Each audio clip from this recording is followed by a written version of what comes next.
tomorrow night is Bad Blood. And, you know, the Big Pop felt pretty left out. I see a lot of shows. They're doing prediction shows. We want to have a prediction show. We have a panel, and we're going to talk about it. I just want to keep this poster up a little bit because this is a pretty badass poster, if I do say so myself. But we're going to remove the poster so you can see the panel. Hey, folks, this is the Big Pop Theory podcast. It's an audio podcast, but we are doing YouTube content. We want to have some YouTube content. I'm talking a lot. So let me introduce you. That is a great start. I'm one of your hosts, the Great Grand Slam Pooba, and I'm joined with, as always, ShaySawyer. The spectacular ShaySawyer, aka ShaySawyer, aka Sawyer. I have one more AKA because this one came up this week. ShaySawyer. ShaySawyer, how are you? Sway. Only when I'm talking about AEW, that's when my name is Sway. You have all the answers, I know. And we're joined with, our usual prediction co-host here. We got making his return, the Usiest Haitian, Jean Baptiste. Eugene Baptiste, how are you? Eugene Baptiste. I need to change that now. That's perfect. Eugene Baptiste. I'm good. Great day. Great time to do some wrestling predictions. It's great to be back in the circle once more. It's been a while. I know. It's been a minute. And we got the smartest man in the room, JD Kings. JD, how the heck are you? I'm doing wonderful, man. I'm gonna channel my inner Bret Hart today because I'm an artist. I love Bret Hart. I love it so much. That's such a quote. But we got in the chat. We got George. George, I'm surprised that he's back after you kind of laid into him on Tuesday, one ShaySawyer, when we did the NXT watch along. Want to give a shout out because one of them who did do the watch along with us is the unofficial camera woman, aka Sabrina Stella. Hey, Sabrina. She joined us along with In Cat We Trust, but I'm surprised George is here after what you told him. You said his what did you say? What was going on with his sweater? First and foremost, don't make it seem like I was the one that started this. He's the one that keeps coming at me. Like he literally wants me to suffer. So I finally said something back. Finally. Yeah, I mean, telling someone their sweater is shrinking every time they lie is a terrible thing to tell somebody. I just want to say that out loud. Stop lying. It's a very simple solution. For some people, it's hard for us. So, I mean, if someone could tell Hulk Hogan to stop lying, then maybe we'll be on somewhere. But let's work for you, brother. That'll work for me, brother. And we got Jeffrey Ryman. He was also with us for the NXT watch along. What's going on, Jeffrey? It's great to see you. Hey guys, why don't we talk about Bad Blood? There's 5 matches. They're going to be in your guys' backyard. Talking about Gene and JD King in Georgia, Atlanta, Georgia. They're going to be in the Allstate Arena. If I could pull back the curtains a little bit, I was talking to JD, wanted to make a trip out there. And I procrastinated to try to get plane tickets. And by the time I was like, oh, let me get plane tickets, I saw $300. And I said, hey, I don't have that. Sounds about right. And also, too, I don't know why planes do this. It's the stupidest thing. They'll be like, hey, I can take you to Georgia, but we have to make a pit stop. Like it's a freaking bus. Like, why are we making a pit stop? I never understood that. Like, why do I have to stop at, like, Virginia just to get to Georgia? Never understood that. But let's talk about these matches. 5 matches on the card. Let me ask you guys this, because I'm doing a lot of talking here, and there's other voices here. Let me ask you guys this. What match are you looking forward to tomorrow night? We'll start with the lady in the room, Miss Sawyer. What match are you looking forward to? I think you know what match I'm looking forward to, and that's the one with King Balor. I hope that you know what, we'll get into it when we talk about the match. But yeah, I didn't know he was king of the ring. He's king. He's king in this house. I don't know what goes on in your home. That's your business. I'm the king of my own castle in my own home. Not Finn Balor, but I'm a woman, so I don't have to worry about being a king. I'm a queen.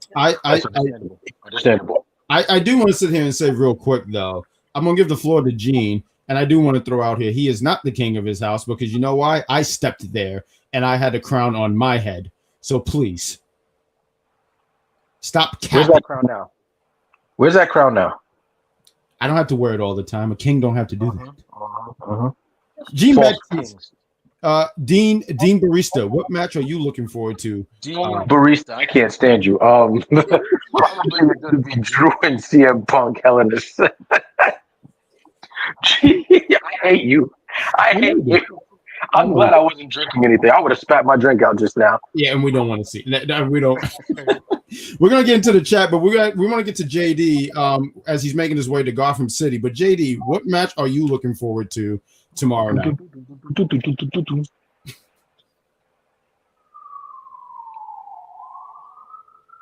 He really is in Gotham. Really in Gotham City? He's really in Gotham. See, the service, gave me a little pause there at the grand entrance, so it's fitting.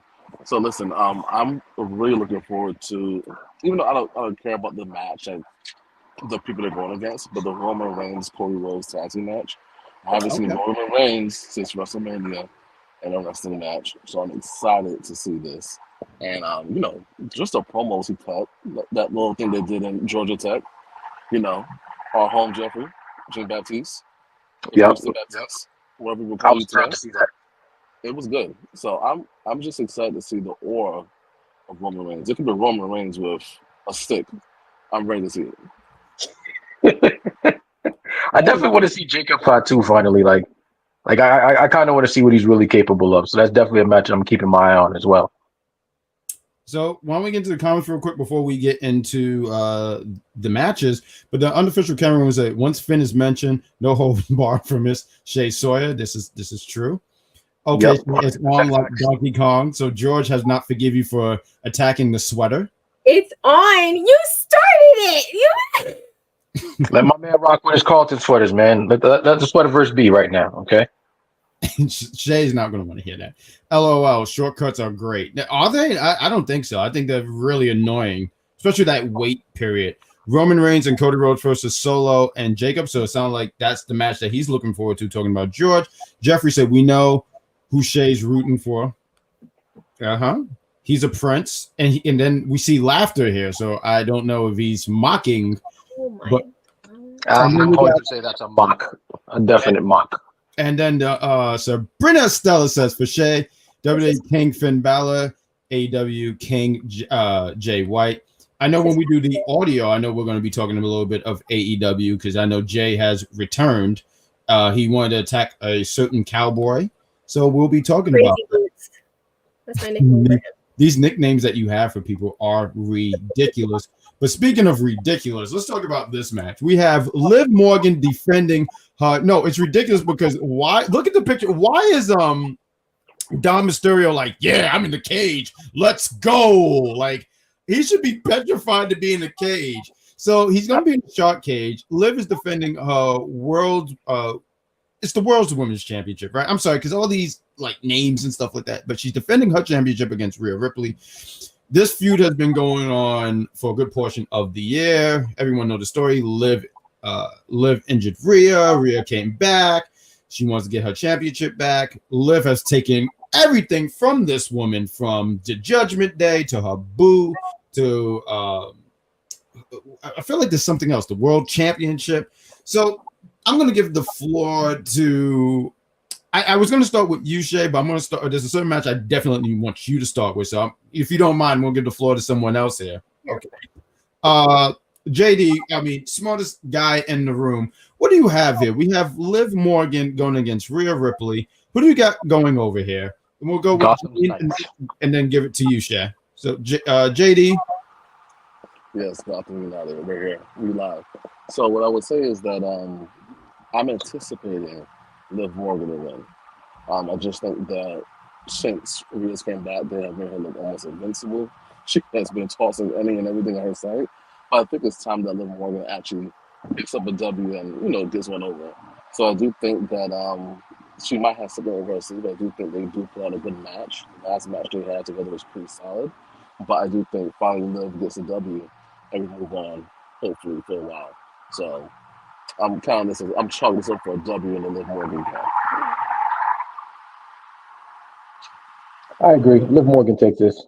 Like, Dominic's in the shark cage.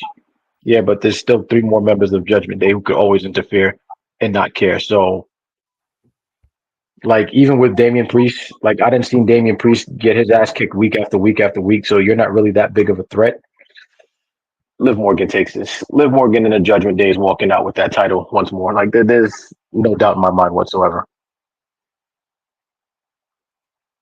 So I think that Liv is definitely going to win. I just feel like putting the title back on Rhea is going to be annoying. It's like going to be this weird ping-pongy thing, and I really am not like interested in that.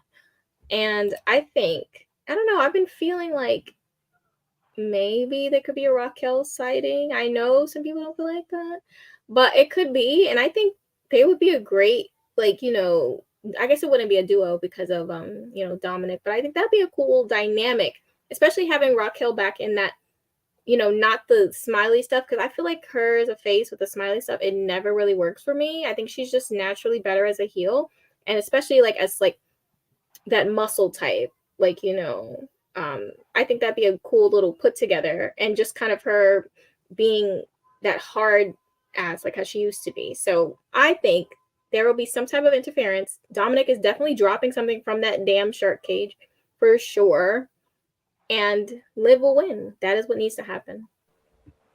I forgot about the Raquel Rodriguez hint too. Like that, I literally forgot they dropped like I guess a subtle hint with that phone call from Monday, and a lot of people speculated Raquel Rodriguez. My question is, she cleared to return? She should be cleared by now, right? I don't have any idea about it. I mean, I've been hearing the stuff, and actually, I mean, Shay beat me to the punch here. Because I was going to ask, hey, do you think there's going to be any? Because I see Liv winning, but it's got to be by shenanigans. I don't see her beating Rhea clean, like she's, you know, the heart of a champion beat. I just don't see that.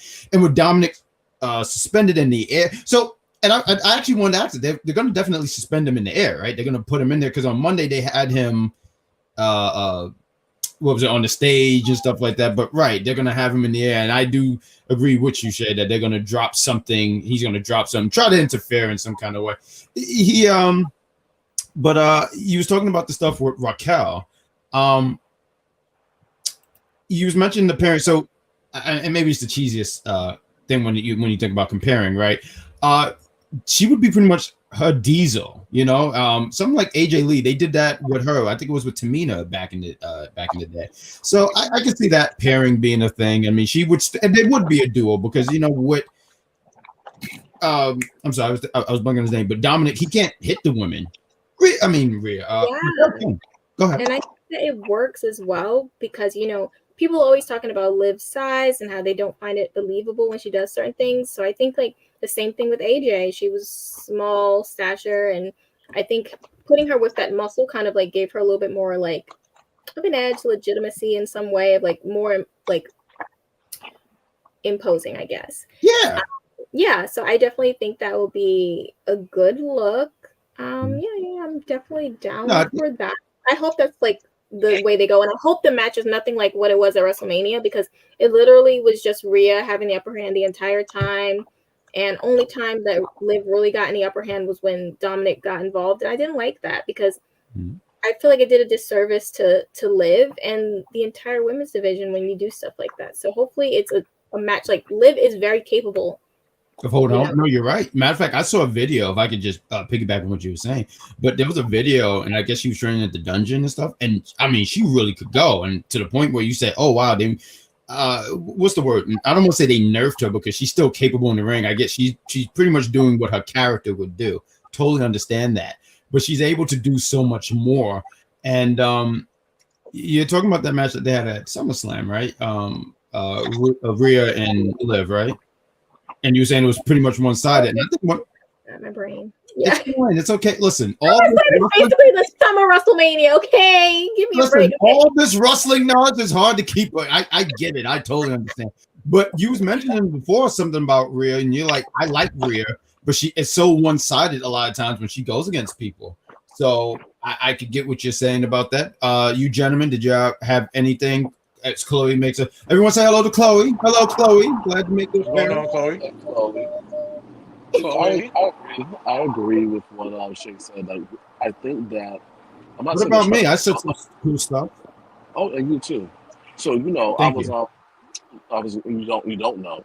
But I was recently watching some War Rumbles and some old things of China, and I don't. And it's like almost like similar how they booked China, how she was just throwing these women around like rag dolls. Yeah. And Rhea is like throwing women, men, and everybody around.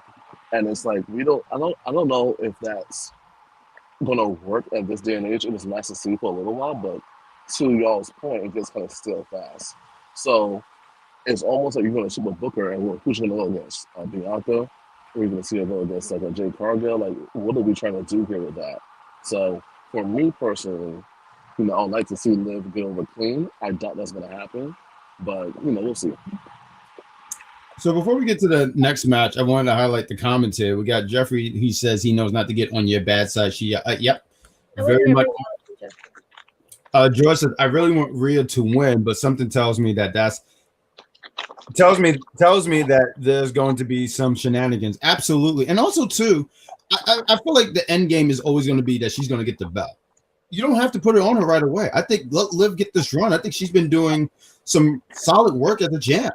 And I'm just talking about the mic work and stuff like that. And her Twitter game is great. I mean, I'm sorry, not for nothing.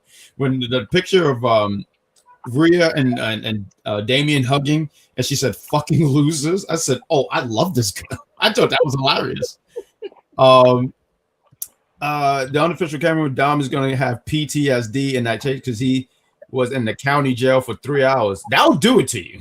When you're not there for 3 hours, I think I sat there for 2 minutes. I said, I hate this place. And don't ask why I was there. I don't know what's going on. Liv retains by the help of Dom with something in his pocket, or Raquel. I don't see Raquel Rodriguez showing up because has WWE. I don't know. I honestly have no idea. I mean, I've heard people talking about her coming back, but I think if she is clear, that's a great spot for her to come back as.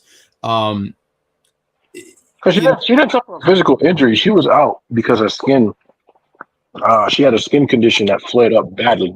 Yeah, So I mean that's still terrible, but it's still. I don't know enough about it, but it still did enough where she couldn't be on air. Like I think she was saying it was like painful and stuff like that. So like painful blisters and stuff like that. So if it's cleared up and she's actually 100% better, if she's cleared, and yeah, she'll show up at Bad Blood. Do I feel it's legit though for her to show up at Bad Blood? Like, don't get me wrong, Raquel Rodriguez, great character, strong, but we've already seen you get dominated by Rhea, so it's like. Well, there's history there. So you're just talking about the main roster, but the stuff on NXT, because if you go back to the NXT stuff, the last encounter that they had, Raquel beat her. So there's stuff there. I mean, and also too, I think also Rhea needs a side quest here. So once again, she's going to win that championship again. What do you do in between? What do we do to give him some space here? Hey, here's some big strong girl that matches you with power and everything like that, and have a new attitude. You gotta remember, this was Raquel being the baby face. She was smiling. Now, what happens when you have Raquel not smiling and just wants to break your freaking face in? I'd be scared. Yeah, is right. That's what Jeffrey said. Sabrina said WWE does like to play hot potato with the titles, don't they? I feel like they haven't lately, though. I just don't feel that way as much. I mean, when you think about Roman, Bianca, Gunther, I mean, these people were holding titles for like generations. So I don't think as much. Are you talking about exclusively main roster, or are you including NXT? Because if you're including NXT, then they definitely do be hot potatoing. I mean, yeah. Look at who just got his title back after just losing it to Ethan Page and getting it back. I look, not for nothing. I don't like to pick fights with one Miss Sawyer here, but I love how that was the example that you had. There was nothing else. That was the example you had for me. I'm so wounded. This is the doctor. Honestly, Raquel with Dakota Kai was her best work before the turn. It was. It helped her. It helped elevate her. So that's why I said this would be something good, especially if you're trying to get her over. Why not put her with Liv, who is over, and she's and I think it's in one of the hottest angles right now in WWE. Yeah, no, for sure. Because even like I'm seeing so many people who like are talking about how they have friends who are casual and they watch for the first time, and the thing that is the most like striking to them that they're interested in is the Liv Dom stuff. Like a lot of people like it's It's catchy. It's intriguing. It is. It is. Everyone, hey, It's a soap Chloe. opera. It is a soap opera. Well, is those red lights in the back? What's going on there? Wait, you still in the oop? Almost at the final destination. Oh, that's terrible. I've seen that movie. It's awful. I would hate to be a part of that. How old is Chloe? Jeffrey asks. 10. That's an NXT girl. Like. Yeah, myself. Remember too, Raquel has issue with Rhea. So right, I feel like before. I'm glad that you mentioned that, Jeffrey, because fresh in my memory, before Raquel went away, wasn't they in some kind of feud a few months prior? Because I forget, honestly. Raquel was at Elimination Chamber match with the skin condition too. Yeah, she was brave for that. In general, in all titles, main, card, tag, and mid. And George says, I believe that Liv is playing Dom. No, that's True Love. And I can tell you why that's True Love, George. She bought him a platter of chicken tenders. That is love. If she went to McDonald's, gave him the 4-pack, I would have said, Dom, you and your mustache should walk out the door, because 4 nuggets is not enough. That's actually offensive. I don't even know why they have it up there. You wouldn't give that to anybody who was on 600 pounds life. Well, my life was 600 pounds. I forget the show. It's a funny show. And a PS5. You would. What? I would what? Whoa, George. Okay, whoa. Now you're going way out of the stratosphere. See that comment? Did you see that comment? He shipped them. He Listen, you know what? You're talking about because a few times that you've seen Liv looking at Finn. I noticed it, but that's because she admires him. Okay, because that's the father. He's a father figure. Okay. Y'all are sick. Y'all want the love triangle so bad. Stop. I was gonna say. Oh no, man! You know, Finn had the hotel key card. He gave it to Dom. Oh my god! You know, I don't think that's the case. Georgia tried to stir it up. Remember, Finn? Yeah, he did it so he could sit here. Speaking of Mr. Balor, let's get to that match, right? Here's Jeffrey. You're playing with fire. I gotta say, Tommaso Ciampa, because I'm watching SmackDown right now. He's in some really good shape. I just want to throw that out there. He's in fantastic. I'm looking forward to this triple threat ladder match. I'm mad that I didn't see what Carmelo, and I kind of wish they saved the Carmelo Hayes and AJ for a later date, and they're getting ready to do the dumpster match. There we go. But let's talk about, sorry, hiccups here. Let's talk about this match. We're going to start with one ShaySawyer about this, because we've had conversations about this match. It's our personal fave. You know who I'm talking about. We're talking about Damian Priest, the king of, well, I can't say he's the king of leather, because that will always be Kevin Nash, because no one wears leather like Kevin Nash. Going against Finn, I feel like he made leather cool.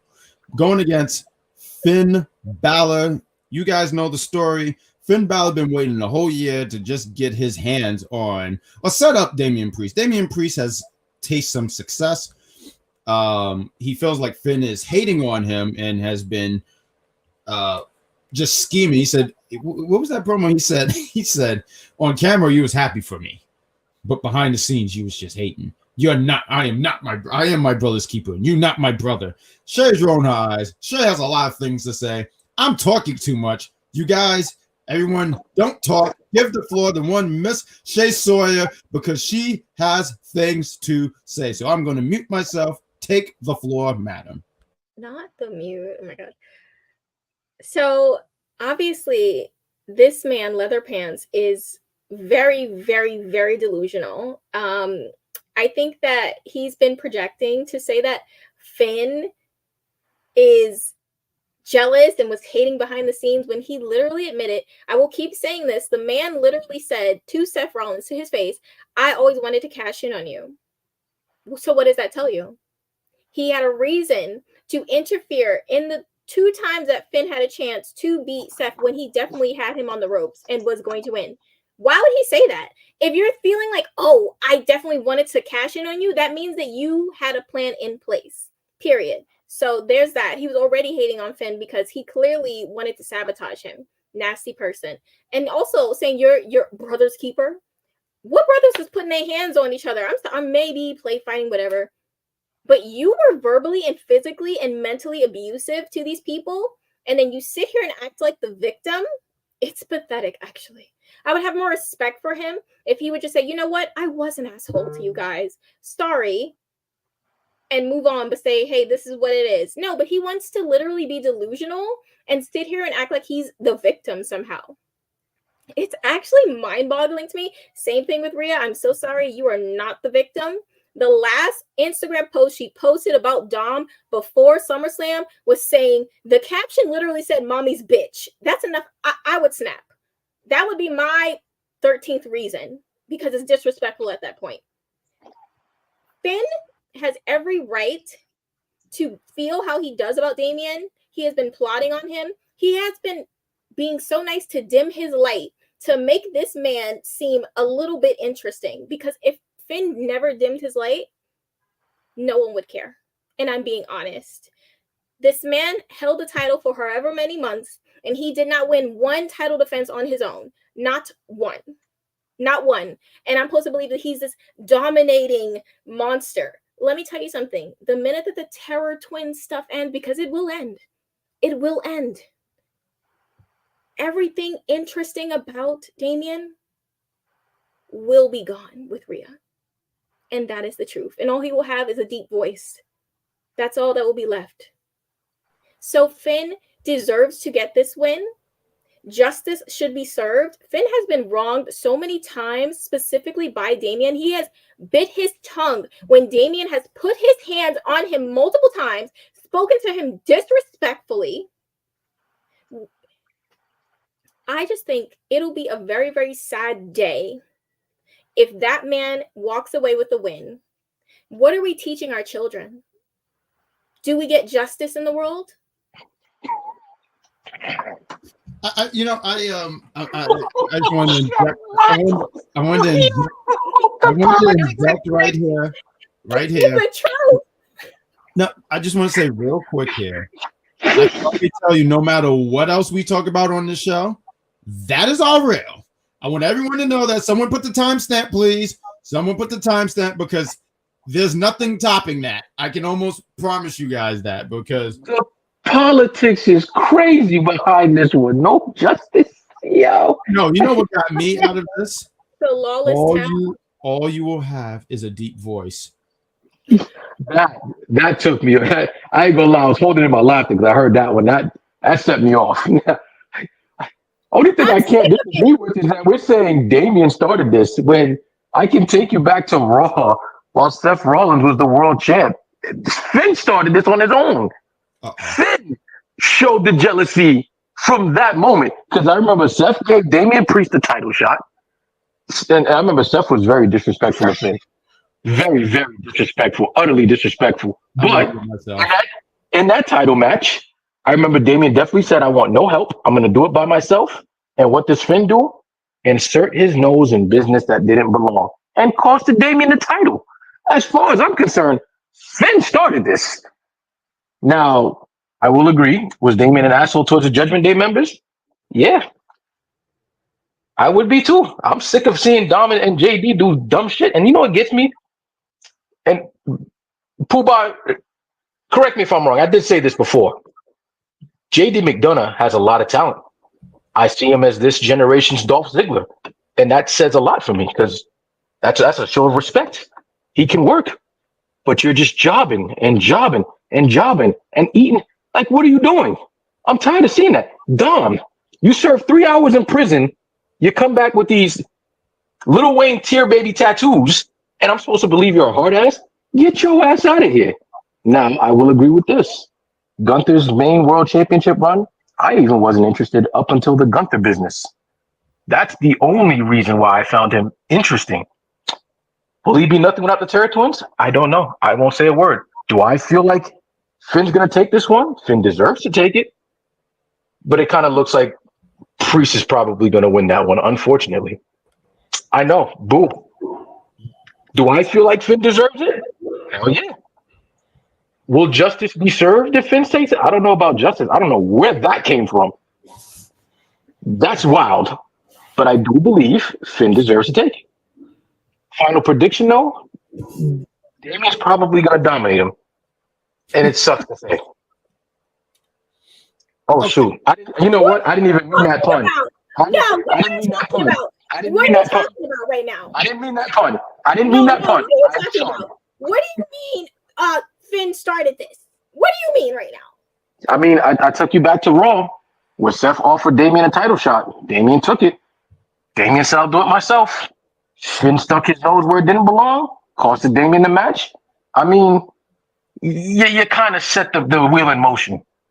What? Oh my God! Please. Finn kind of started that. You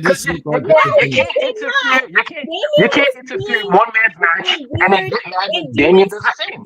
Money in the Bank. Don't even. This was before Damian even had the Money in the Bank. Damian was doing weird things. You know what? I got you. I've given myself homework. Giving yourself one more. Do we got Justice in the World? George agrees with you, and apparently gave you this amount of points. I thought he stopped doing this, but apparently he's giving you points for that. I need to buy Sweaterverse merch. Direct me to the link to Sweaterverse merch. I'm going to support George. You don't have merch yet. Now, real quick, ShaySawyer. I see that Rich King, he is at his place. He is here. Look at this guy's skincare. I'm actually really jealous of it. Hey, do you have something? Great. I know, it's just so good. Look at them fresh teeth. I mean, God darn it. Teach me your skincare. You're muted, my friend. I say you're the worst. But have you been hanging out with my mother? No, absolutely not. You know, I love Mama. I love Mama RPJ. But listen, it's about to be a handicap match with Jean Baptiste. Like, I am on the 110% on the same page with Miss Sawyer here. Because at the end of the day, we know what Finn Balor is. He's like a chameleon. He could mold himself and put himself back in NXT, on Raw, SmackDown, on the street with us, and he's just gonna make it work. He's gonna make it do what it do. And I think they purposely put Finn Balor with also one of Damian Priest. For lack of better words, Damian Priest was mid, to say the least, when he was in NXT. And when he came on the main roster, I'm not too sure if anybody was even considering Damian Priest. I think that was your key to go to the bathroom. So at the end of the day, I want to say that Finn helped put Damian on the map, but there was some kind of there was something there. There's a reason why Damian Priest went to the Judgment Day, right? First there was Edge, but we know what happened with Edge, but we had to get somebody else, and I think Finn Balor was the best person to do that. Now, I would say this last year when, on Raw, when Finn had those matches won to win those WWE championships against Seth, that the guy, I guess the biggest fuck about calling him, Damian Priest screwed him over several times. So at the end of the day, I do feel that this was well-deserved. This is bad blood. And Damian Priest better lose this damn match. And Finn better win, because Finn Balor, the first inaugural Universal Champion. Yeah, he was. He beat Seth.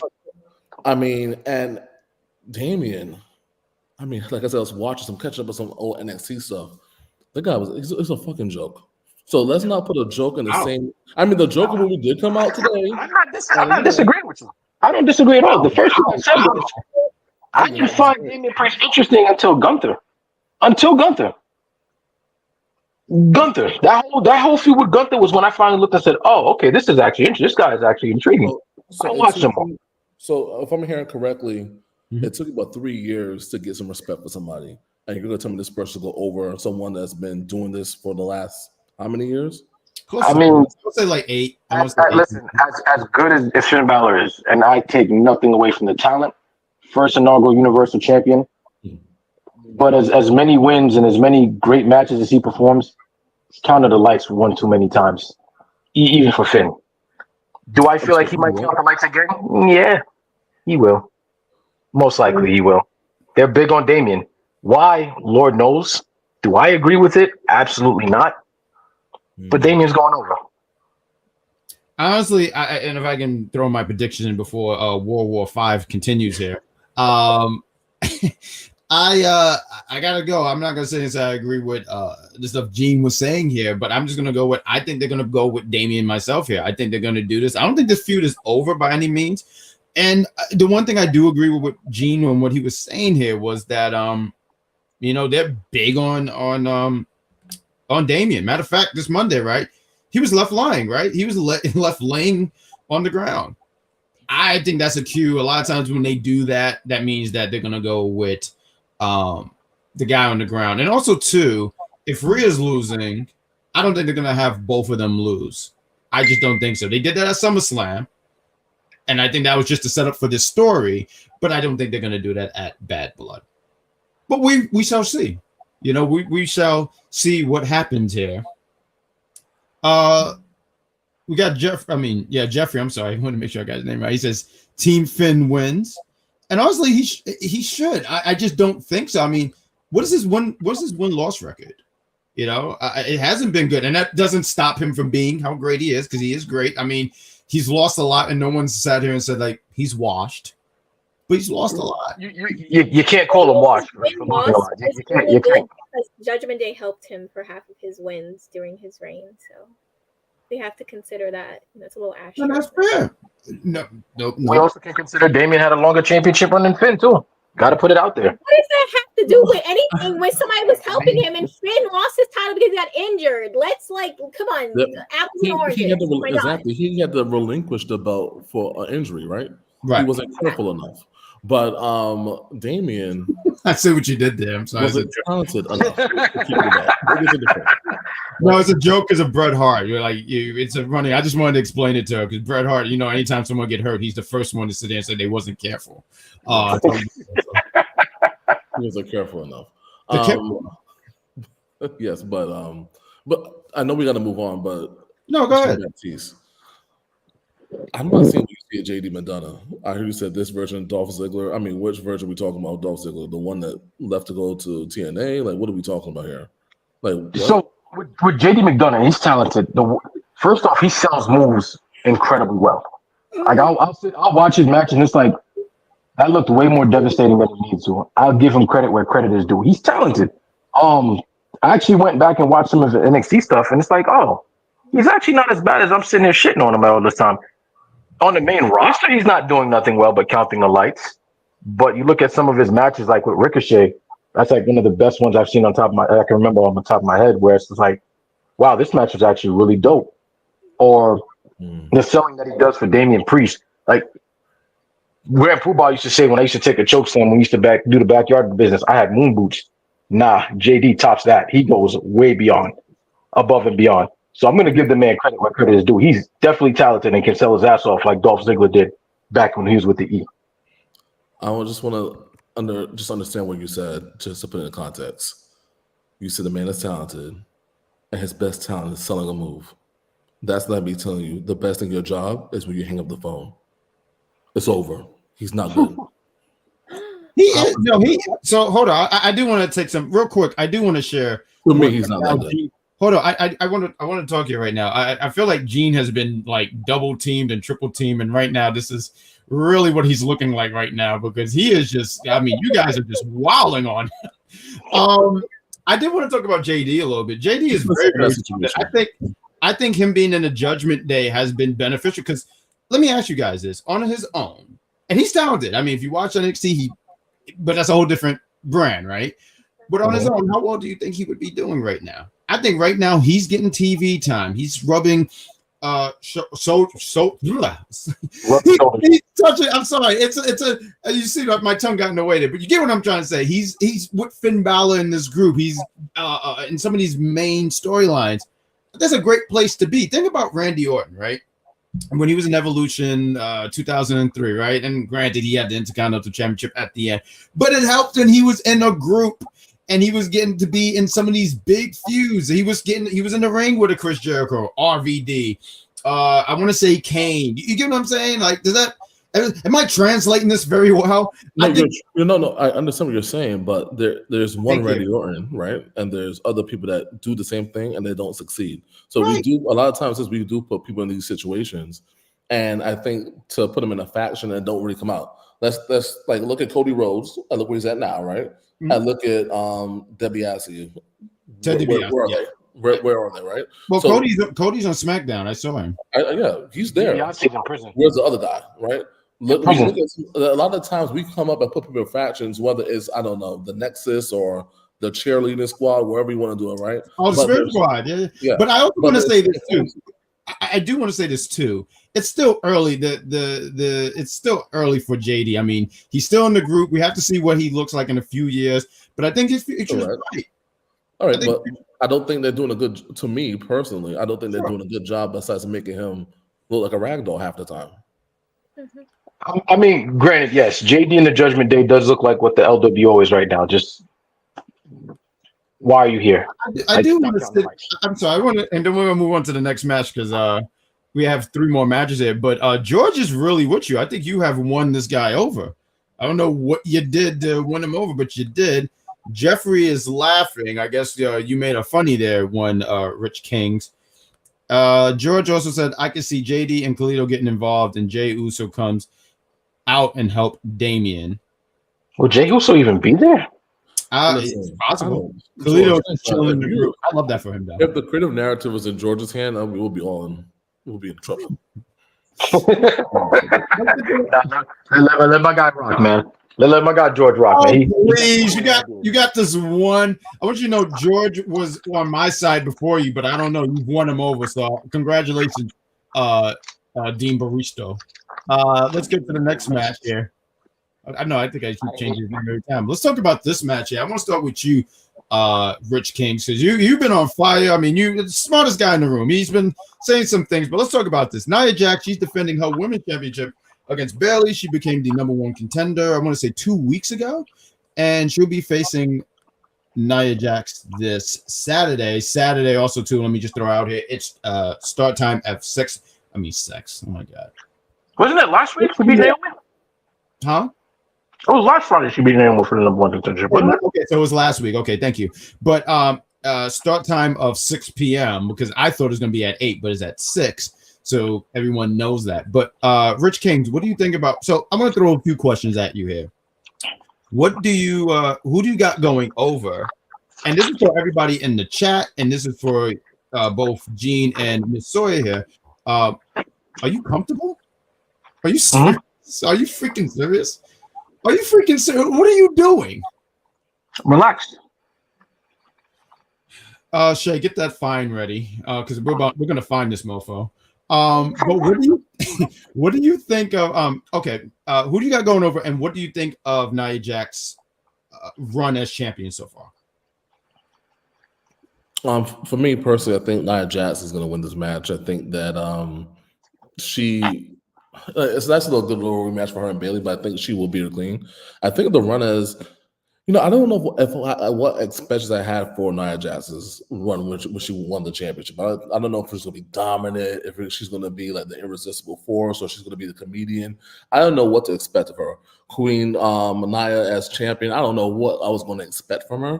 But what I would say is that I'm satisfied with this title run.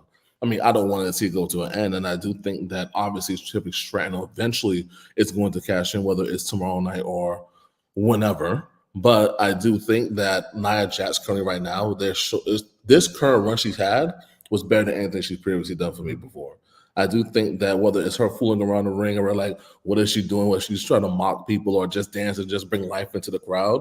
I think that this version of her could lead potentially, if she has the belt, to a bigger and better version of Nia Jax that we're seeing right now. So I think that we're on the cusp of the true potential of Nia Jax. And I think she has been like, I don't, like I said, I didn't know what to expect when she got this belt.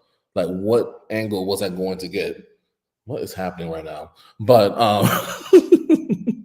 but I would say that Nia Jax is just, I think I'm really happy with the run she's going. I don't want to lose the title anytime soon.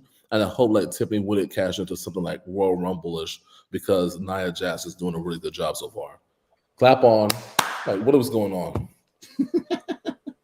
Miss Sawyer, same question for you. Yeah, I definitely see Nia retaining. I don't really think there's gonna be any wonky stuff with Tiffany. I still think that we're like, I don't know why I said think, but I still think that we're still at like the early part of the whole Tiffany Nia duo, and I think it's been really fun. So it's like trying to end that now just seems a little bit premature. I think we still have so much more they could squeeze out of that duo. So yeah, I just think that Nia wins, period. All right. Well said. Baristo, what do you got? Nia's definitely winning. As far as this title run, I don't know. I guess I expected more dominance because she has been dominating even before she got the title. Um, I guess this is one of those wait and see moments. Let's keep the title on her and let me see what she can really do. I don't think Bayley. Yeah, she's beating Bayley clean. Like I don't really see too many people on the SmackDown roster that's really going to go toe to toe with Nia. So if Tiffany Stratton decides to cash in, which I pray they do, wait till maybe Survivor Series, at least Survivor Series. Yeah, I kind of see what I want to see what else she has left. Like, because so far, I don't know. I guess I'm mixed when it comes to this title run with Nia. Just mixed, and that's it. I can't say she was good. I can't say she was bad. Just mixed. Probably not what I expected when she took the belt.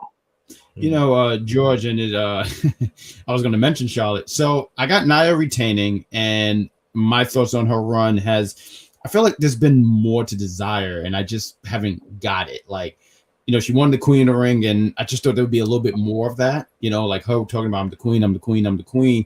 And I say all that because I'm not sure how far along Charlotte is, but I feel like Charlotte's coming back before the year is up. And I feel like they're keeping the title on Nia so we can get that match where when Charlotte comes out, you call yourself the queen. I'm the real queen. So I just feel like they're keeping the title on her for a little bit just for that.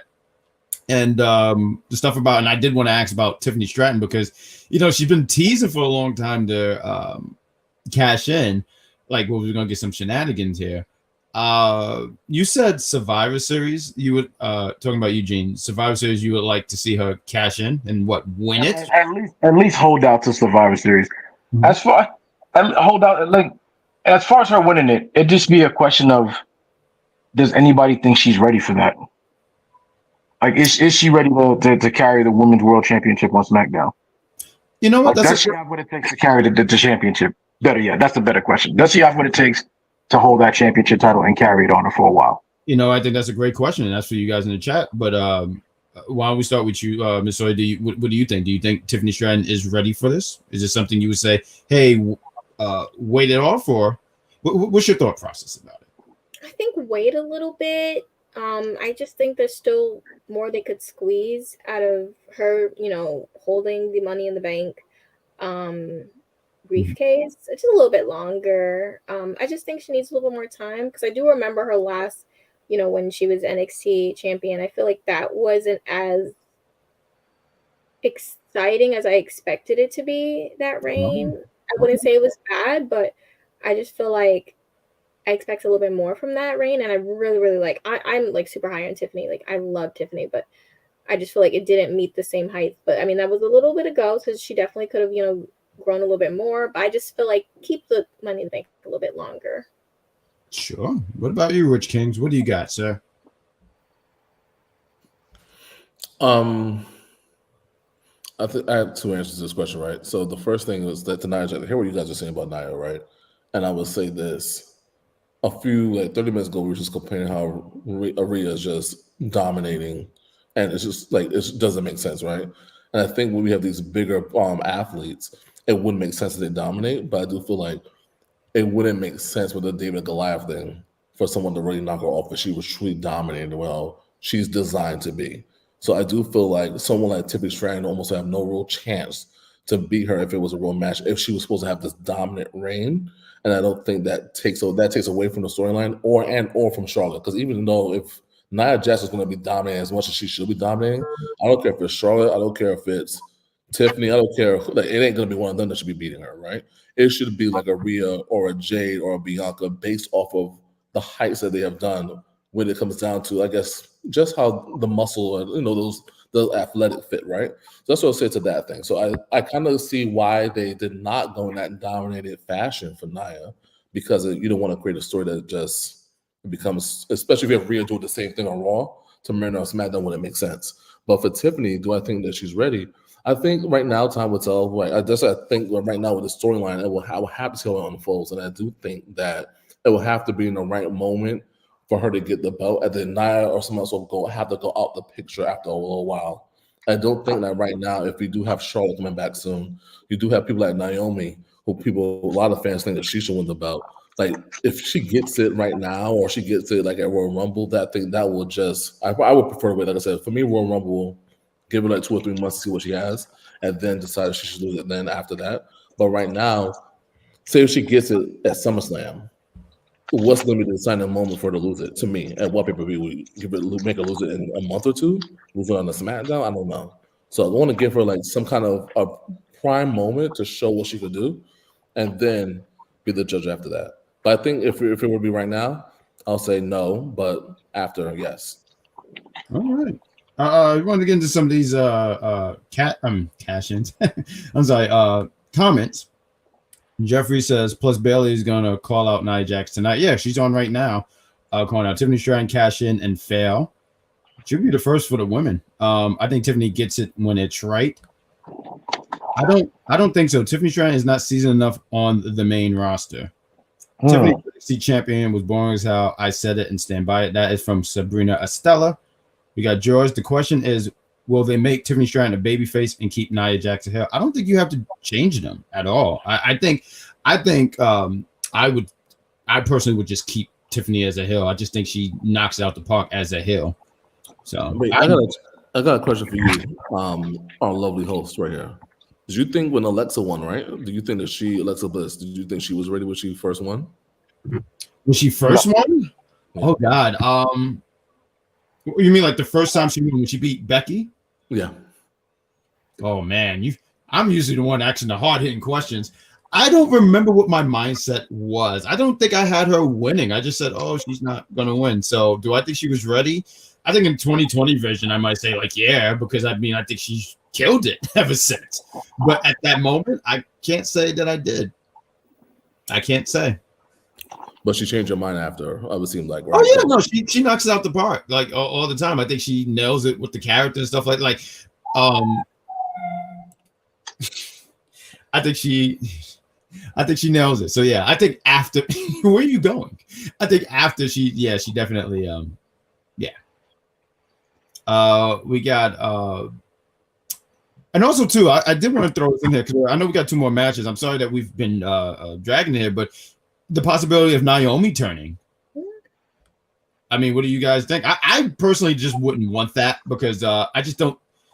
I wouldn't want. I just think Naomi is just so good as a babyface. Like, why would I boo her? I feel like that's probably what's going to end up happening. They're going to try and turn her heel, and she's just going to get cheered anyway, and it's just not going to work. It's certain people, crowds won't boo. Naomi just might be one of them. Just might be. I may be wrong, but she might have the same situation that Becky had when she became the man. It's like, yeah, we're not booing that. Fuck that. Wow, language. Sorry. I just say one thing. Sorry. Sure, of course. Yes, I just want to say hi, Nostromo. Love you and thank you for the bit. There we go. Lovely stuff. Let's see. I'm sorry. Did you want to say anything about if Naomi turns heel, Rich King, before we get to the next match? Oh.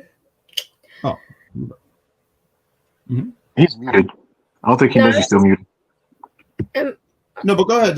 Before I'll let Shay go, and then if Rich King, you have any thoughts, Sorry, no, it's fine. It's okay. I just want to say, like, I think Naomi turning heel might be the best thing for her because I do feel like she's been in a bit of a endless cycle of like nothing really going on right now. So I think maybe she needs something to kind of kickstart something to change like the trajectory of where things are going for her right now. That's a fair point because I can see that. It's, you know what it is? It's like, and we've had conversations, right? Like, and granted, these are two different things, but when they turned Jeff Hardy in TNA, I said, I'm not booing that, man. But that's what I'm saying. Like there's certain stars that are just beloved, and you won't boo them. Like when Becky Lynch first turned heel, who was really booing her? Well, that, and you know, that was, and that was forced. Like it was just so forced. I mean, there's a video of I want to give a shout out to One Crazy Joe. We went to a bar to watch what year? I think that was 2018, and they just like, you know, she turned on Charlotte and everyone cheered. They were like, yeah, you should, because Charlotte forced herself in the match, and then that week she was sitting there saying, I don't need your cheers. We're still cheering you, gal. So, I guess it's even you could even go as recently as Bobby Lashley and the Street Profits. They tried to turn them heel, and no one was booing them for whatever reason. Bobby and the Street Profits were just loved. They're like, yeah, hell yeah, beat their asses. About time we saw some fire out of you ass. Like fire out of their ass. What's going on? Yeah, you gotta light a fire into their asses, and they got lit. Nobody was booing them. I was booing the program, but it doesn't make sense for that. But sure. I would say that Naomi turning heel, I don't know. I don't see that. But to Shay's point, I think she needs something different. So what I would do personally, if I was creative, I'll put her in NXT and have her beat the girl over there. So it's just a twist. Who? Something we're not expecting. What's that? Roxanne Perez? Roxanne Perez. Yeah, there we go. Yeah. You watch NXT. Okay, there we go. I like it. Yeah, but I would do something like that. To do something different, right? If people like, we keep throwing all these other superstars down there right now, right? Just even though it's just a promo, whatever it might not be. But I think putting her over there just for a little bit and seeing what magic could happen, who knows? I feel like you could make magic on the main roster too, though. You know what I like about I want to move on to the next one, but I like your idea of sending Naomi down there just not a long stay, just go down there for a match or so. I wouldn't do Roxanne Perez. I would do her and Kalani Jordan. I think something about that would be cool. Matter of fact, I saw this video and she seemed like she's a fan of Naomi just because of their style, like the way they certain aerial moves. I feel like so there was a video, right? And they were comparing, and it looked like Kalani did a rear view. She does the split-legged moonsault like Naomi used to do. I would rather see that for Naomi. Now, I don't want Naomi to beat Kalani Jordan. I already have someone to win. That's right, JC Jane, who was unjust this week, and it broke my heart. I'm so upset about it. Rich King, I wanted to complain to you, but I didn't want you to hear me crying because I was very hurt. Do you feel my pain? Do you feel me, sir? Why did your lights go out when I said that? He didn't feel you. It's a mood. It's a mood light. It felt me. See, it gets darker by the moment. It's feeling me. Well, do you feel me? Do you feel my pain? I do. Thank you. Someone cares. Take notes, Sawyer. Whatever. I mean, Kalani has been tagging Shawn Michaels for weeks on Twitter about trying to get Naomi to NXT. So I mean, the seeds are already kind of there. There we go. And you know, I'm barely on Twitter. So it's just, there we go. Let's get to this next match. We have a tag team match. We have the Avengers. Let's be honest. This is the fucking Avengers. You have Cody Rhodes with the heart of all 50 states of America. With Roman. Who? What'd you say? You guys, the heart of weekly vodka. Why'd you do that? It's true. That's his brand. I don't know about 50 states, but shit, weekly is his thing. Anyway, going against the bloodline of Solo Sikoa and Jacob Fatu. I want to take the floor here first. So, okay, a few things here, right? So I saw something that was going to spoil what the main event is. I don't know what the main event is. I don't think this should be the main event. I think the main event should be the Hell in a Cell. But for this match, I honestly got Cody and Roman going over. And saying that out loud, it makes me go, man, this bloodline really don't. So I don't hate this bloodline. I don't hate it. It's not my favorite version of the bloodline, the OG bloodline, when you had Roman, the Usos, Solo, and Sami Zayn. That's my favorite, like, Bloodline version, I want to say. And this one, they just need something. I don't know what to say except like I feel like they get beat all the time. Like at this point, they're becoming like Lex Luthor's henchmen. Like they're like, we'll get this guy, and then they get beat up like all the time. Like they don't like. Have they won a match? Okay, so they had won Money in the Bank, only to heat him up just enough so Cody can beat him. I don't know. I got Roman and friends winning this, but my question to you guys here, because we're at Bad Blood. The next pay-per-view is Survivor Series. The thought was going to be Bloodline versus Bloodline, but they haven't done anything to really set that up. So I have layers to this, and we're going to get to the chat. So I have layers to this. Who do you got over? And what is Survivor Series looking like? So I'm going to start with Jean-Baptiste, give it to Rich King, and then Sawyer, you can finish it up. So Jean-Baptiste, who do you got here? Roman and Cody. I don't see Bloodline Timu winning this at all. Although I do expect a hell of a showing by Jacob Fatu. You said this Bloodline's I do it from. They need something. They need to get rid of Botch Lower. I'm tired of seeing Botch Lower. He needs to go somewhere. This Wish.com Bloodline is not taking it. Absolutely not. Survivor Series, where do they go with that? I don't know. Like, there's so many different ways you can go about it. Let's say we don't get a Bloodline reunion. You go with Cody, KO, Randy Orton, Roman, and maybe some other random person. That would probably be when KO finally just snaps and turns on Cody right then and there on the spot. Or Randy Orton could just snap and turn on Cody right then and there on the spot. There's too many different ways this story can go. Who knows? The Rock might return. He might show up. He might be part of that match with original OG Bloodline. Or he might end up being the one that's pulling the strings for Timu Bloodline 2.0. I don't know. Hard to say. Survivor Series is what? What day? We're talking next month, late November? Yeah, it's like towards the end of November. We still got some time to at least start planting the seeds from now until the beginning of November for the Bloodline to show up and I guess start maneuvering it around. I don't know. I mean, are they doing a Saudi show between now and Survivor Series? Is Crown Jewel between now and Survivor Series? I don't think so. I'm not really sure, honestly, to be honest with you. I'm not so sure. I just know Survivor Series is next. I haven't heard anything about Saudi, and they usually hype that stuff up, so I don't think so. So it's hard to say. I mean, they could go the OG Bloodline route, but it just depends on who's ready for it. Like, is Jimmy set to return for it yet? Still no word on the Wise Man. I haven't seen no interaction since Jay won the IC belt, or even a hint that the Bloodline is even smelling them. Or like, all right, yeah, you coming this way. Like, hard to say. All right, I didn't mean to cut you off, but thank you for this, Jeffrey. He says, yeah, Crown Jewel is before Survivor Series. So there could be before. I didn't know that. My apologies. I didn't know. So then they could plant the seeds over at Crown Jewel. Rich Kings, what do you got here, sir? You know, when this match first was announced, there was no way Roman and Cody was going to lose this match, and even though I still deep down don't think they're going to lose the match, I just don't see Solo keep losing like this. Like, what's the point? Like, how could you be the tribal chief and keep losing? And then you got Jacob over here. I just think for storyline purposes that that Jacob and Solo win. Even though I don't want to see that happen, I just think it was just solely for storyline purposes.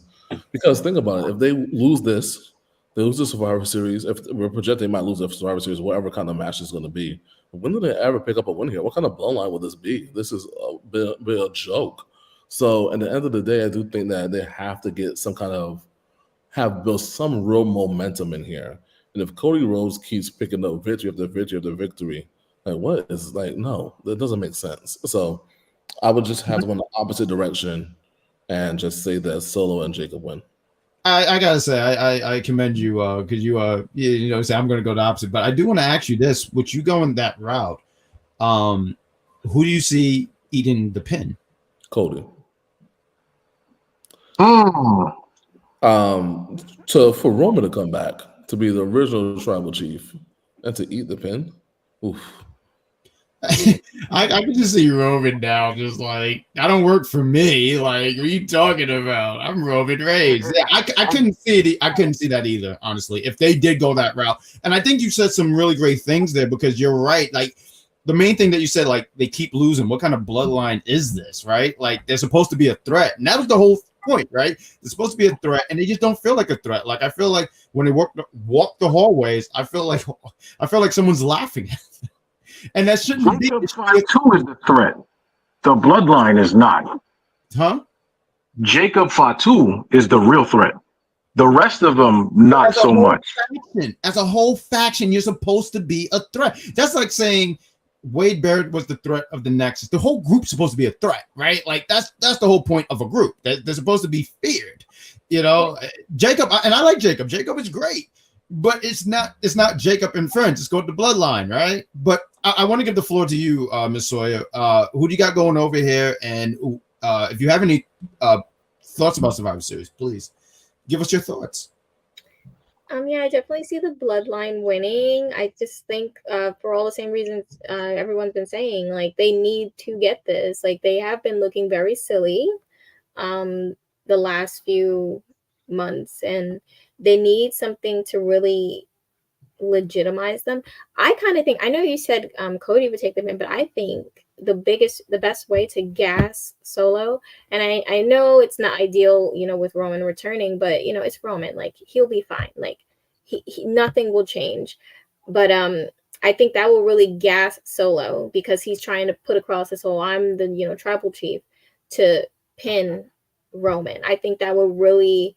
And it could be like, trust me, it's going to be some foolery that's going to take place. So it's not going to be like Roman just straight taking a pin clean. It's going to be some foolery that protects Roman because, they're always going to make sure Roman is protected regardless. But I think that would really gas Solo and give this storyline a little bit more steam. It'll keep running on.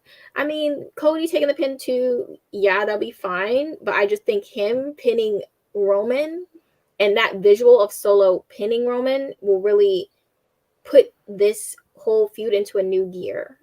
So yeah, I that's what I think. Definitely think Bloodline is winning for sure. And don't speak about the infamous Tongaloa like that. I am sick of you, Mr. Batiste.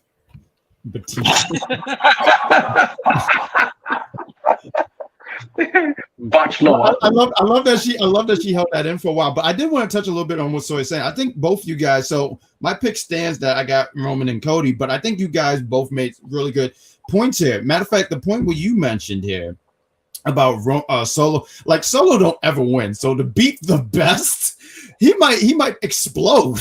He might be like, "Oh, I did it! This was your tribal chief. This loser." Like I could just see him going in through a whole run. This is the guy that you don't. I think you nailed it on the head, especially if he's the one to pin Roman. And I think also too, when you mentioned the shenanigan part, that's the part where if we're doing Bloodline versus Bloodline, that's when he goes like, "Yo, I can't do this alone. I need family." Bingo. Feed the narrative. Feed the narrative. Roman's not immortal without his family. Yeah. And he's weakened. Yeah, but they have done such a thing, and maybe this was all by design, right? You got Jey Uso right now; he's the Intercontinental Champion, and he hasn't. The only interaction that he had with the Bloodline, I forgot which was that a Saudi? No, I think that was Backlash. That was the only time where he had that interaction with them, and I remember Paul Heyman looked very shook. So they haven't done anything, and they have to do something to get because, like, why would Jey just help? I wouldn't blame Jey for him. He's been what was that word you said earlier of the show, Ms. Sawyer? Gaslight. He was gaslight. He was manipulated. I feel like those are the same things, but gaslight that's the modern word these days. Like all these things have happened. Why would he want to help Roman after all this stuff? But I will say this: WWE does have a tendency of like. Go ahead. All right, so real quick, I'll say WWE does have a tendency of making us seem one thing versus something else, right? So True. I think about when Diaz came back, right, and then Shawn Michaels and little teasers stuff like that. I do think that being that there's a pay-per-view in between Survivor Series, right? You never know how Jey Uso might be a one-night stand kind of thing. I think about what happened to Survivor Series in the past, where the Shield just put AJ Styles through that table, like That this is a retired. That was so forgetful. So I do think that they have a way of having a moment, just have a moment come together. And where is Survivor Series at right now? Do we know where? Obviously, we know where it's at, but where's it's in Canada? It's in my hometown. So it's time for something spectacular. I love how you know that. I hate you. But carry on. But yeah, I do think that to Sawyer's point, like I do like the angle of No. I do like the points either way. But I was on the angle, like say if Roman did eat the pin, there goes Cody's biggest support system. Like, who's really going to help you out now, Cody? It's over for you. That's a good point. Yeah. So that's what I was thinking. But at the same time, it's like one day at a time, right? So we're thinking about the next pay-per-view versus longevity, and I think that will add something to that too. So it go either way, but I do think that the Bloodline needs this win. No, and I agree 100%. I want to get to the chat real quick. I apologize. The conversation was so good. So let's highlight. One thing you mentioned. You said, how do they put Jey Uso to come back or help Roman? Sure. And if there's one thing I've noticed when it comes to Jey Uso, no matter how many times he's been beat down by his family and all, he always chooses his family over everybody. Jimmy turned on him, and yet he still tried to get Jimmy to come back to him before they had their big match in the build-up to WrestleMania. As many times as Roman shitted on Jey, when Jimmy kicked Roman, Jey was upset, like, yo, we're supposed to be better than that. Why are you doing that? Like, this is family. Jey just has this family mindset mentality. Now, granted, I don't know why I see Cody being the one to bring everybody together, because Jey still owes Cody a favor at the end of the day. Sammy is cool as hell with Cody. I see him playing a role in that, but Jay's gonna go back. He's gonna go back. I kind of see what you're saying. It's almost similar to what Cody did when he got Sammy and KO back together, right? Bingo. He's gonna do the same thing. Because honestly, look, you're saying some great things here, but I wish Cody just mind his damn business. This is not your family. Mind your business, Mr. Rhodes. Look, I like Cody, but please. Let's get into some of these chats real quick. Jeffrey said the Hell in a Cell should be the main event. It should be. They're saying CM Punk and Drew McIntyre Hell in a Cell. I don't think that's how I just looked it up. They're opening the show. Cody and who is George's sources? Who are they? Who are they? I want to know. Fightful Select had said that. I don't like that though. I'm sorry. I didn't mean to cut you off. I do apologize. Now, granted, one of the things I've learned throughout the years is Roman either opens the match or he main events. He's doing one of the two. And now hearing that, I don't know. I just feel like that's. I wouldn't open up with a Hell in a Cell. I just don't think that's the place to. I just wouldn't do that. I think they're going to open up with it. When Fightful Select, I said, okay. I mean, granted, the match is going to be great, but I wouldn't open up with that. Jeffrey says Jimmy returning isn't big enough to be a surprise. The Rock showing up after the match and beating up Roman and Cody and aligning himself with the team. What's it, Timu? Bloodline. Yeah. I can see the Bloodline losing the tag title championships tonight. Talking about George. Yeah, Crown Jewel was before SummerSlam. Thank you for that, Jeffrey. I'm sorry, I'm trying to get to the thing. How about Cody versus Rock at Crown Jewel? I don't think Rock is going to be working. I think Rock works just Mania matches. I don't think they're going to do that at It's called the final boss. You're not the medium boss, not the beginning boss, the final boss. You're not at Crown Jewel. Definitely, I don't see The Rock and Cody at Crown Jewel. There's going to be at WrestleMania is going to be at Las Vegas.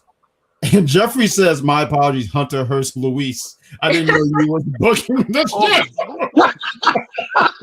How do you know?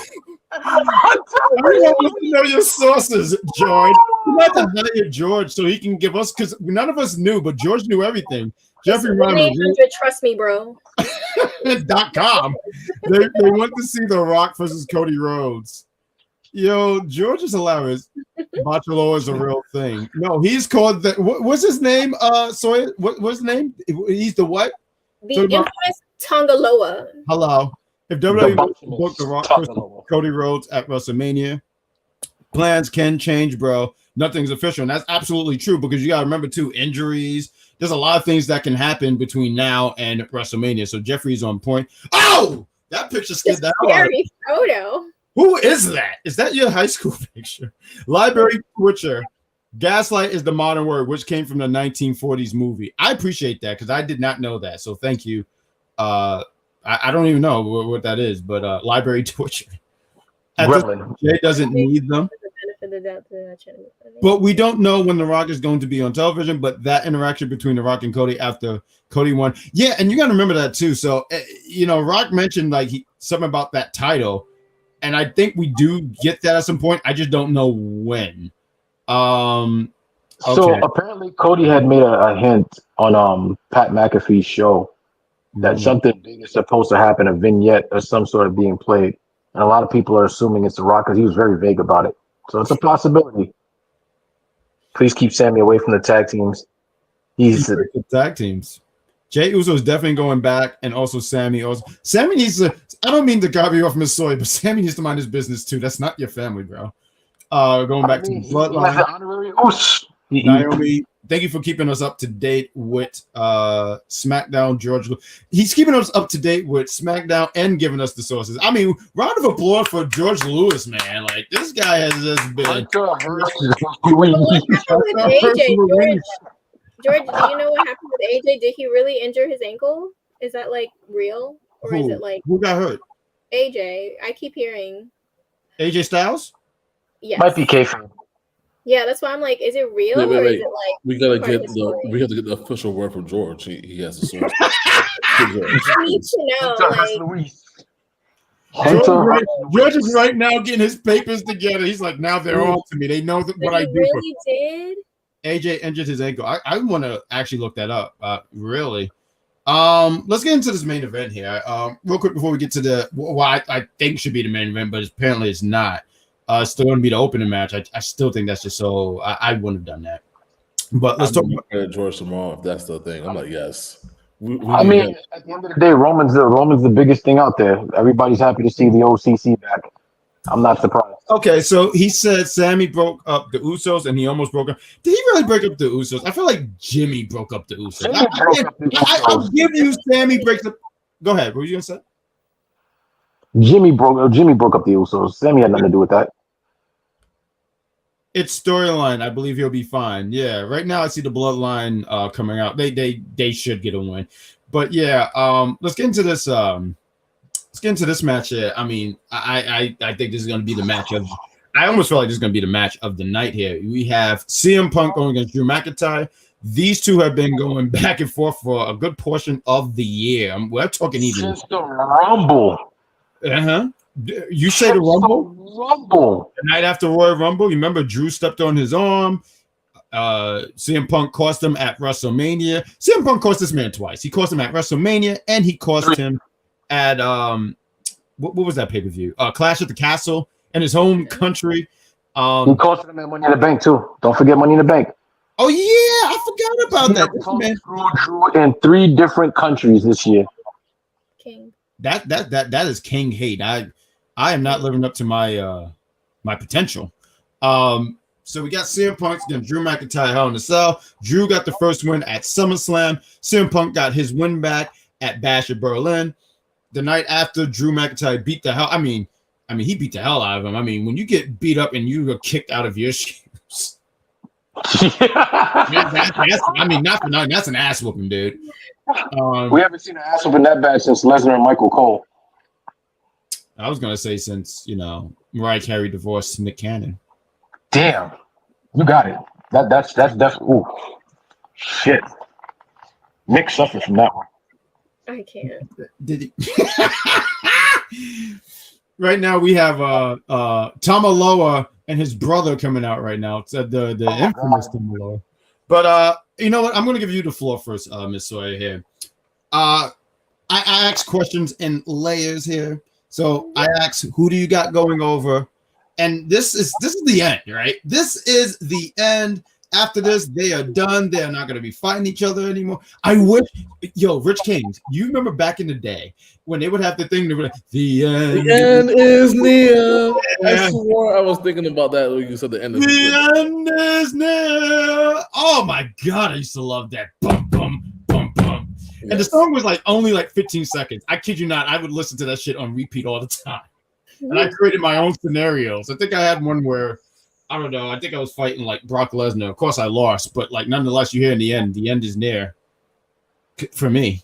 Because, it's Brock Lesnar. 2003 Brock Lesnar was no joke. But my question for you, Ms. Sawyer, who do you got going over? This is the end. And what's next for these guys? What do you see happening for each guys? And that's the question for the chat and for you two gentlemen as well. So, Sawyer, the floor is yours.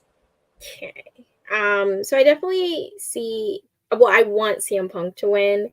I will say this. I know you guys keep saying it's opening, but I'm just really disappointed in that because I feel like they should just kind of keep the tradition alive. The last Bad Blood, the main event was a Hell in a Cell. So why wouldn't they just continue that? I just feel like a PLE called Bad Blood should be main evented by the feud with the most bad blood. Yes, I get it. Bloodline, there's blood in there. Maybe that's exciting to them. But CM Punk and Drew McIntyre, they are bad blood. So they should be the main event. And again, I said the last Bad Blood was a Hell in a Cell. So I'm just saying, CM Punk definitely should win. I just feel like, again, another justice. This should be the theme of the entire PLE, justice. He deserves it. Drew was being a hater. Drew was literally stalking his life on the boardwalk, stalking his life at the Jersey Shore. It's over. Enough of this. CM Punk just deserves to be done with this. Drew doesn't deserve to win, but I do feel like there might be some foolery and Drew might win.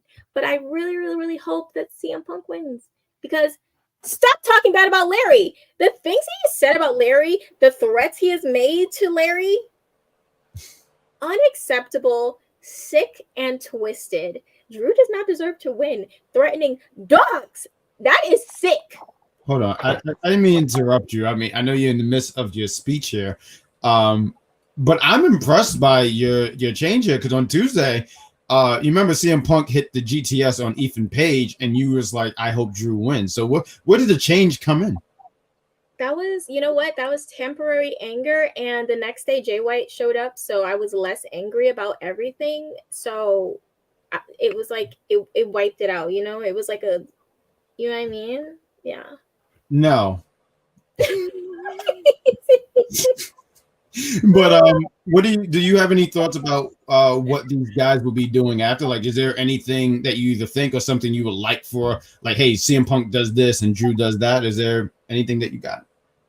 For Drew, I'm not too sure if he does win. I do see him going for Gunther for sure. Because Sammy whenever that happens. So sorry. No, enough. I'm sick of him. I'm sick of it. This man is literally he's I wouldn't be surprised if one day he just goes like this, zips down his face and is John Cena. Because the way he's just able to pull out these wins sometimes really scares me. But he's definitely not being Gunther. So that's where I see Drew going if he beats CM Punk. Even if he doesn't, I could see him still doing it because Drew just has the type of audacity to be like, yeah, I lost, but I still want a title shot and I'm going to get it, period. I can see him doing that. CM Punk, he still has Seth waiting in the wings for him to be upset at him because Seth just holds something against him forever. He will hate him forever. So, yeah. George says CM Punk takes it. Jeffrey says CM Punk. Wow. Said the Bloodline doesn't. He said the Bloodline don't need the tag team championship. Talking about George. Jeffrey says there goes Bachaloa and Bachaloa. That's a good one. Y'all hating on my man here. There's Bachaloa and his brother. Yeah. Real quick, I was thinking about editing the we should have that in the thing. Wouldn't you agree? Like we have Tamaloa's no, not Tamaloa, I'm sorry, Tamatonga's yeah, we should have that in there.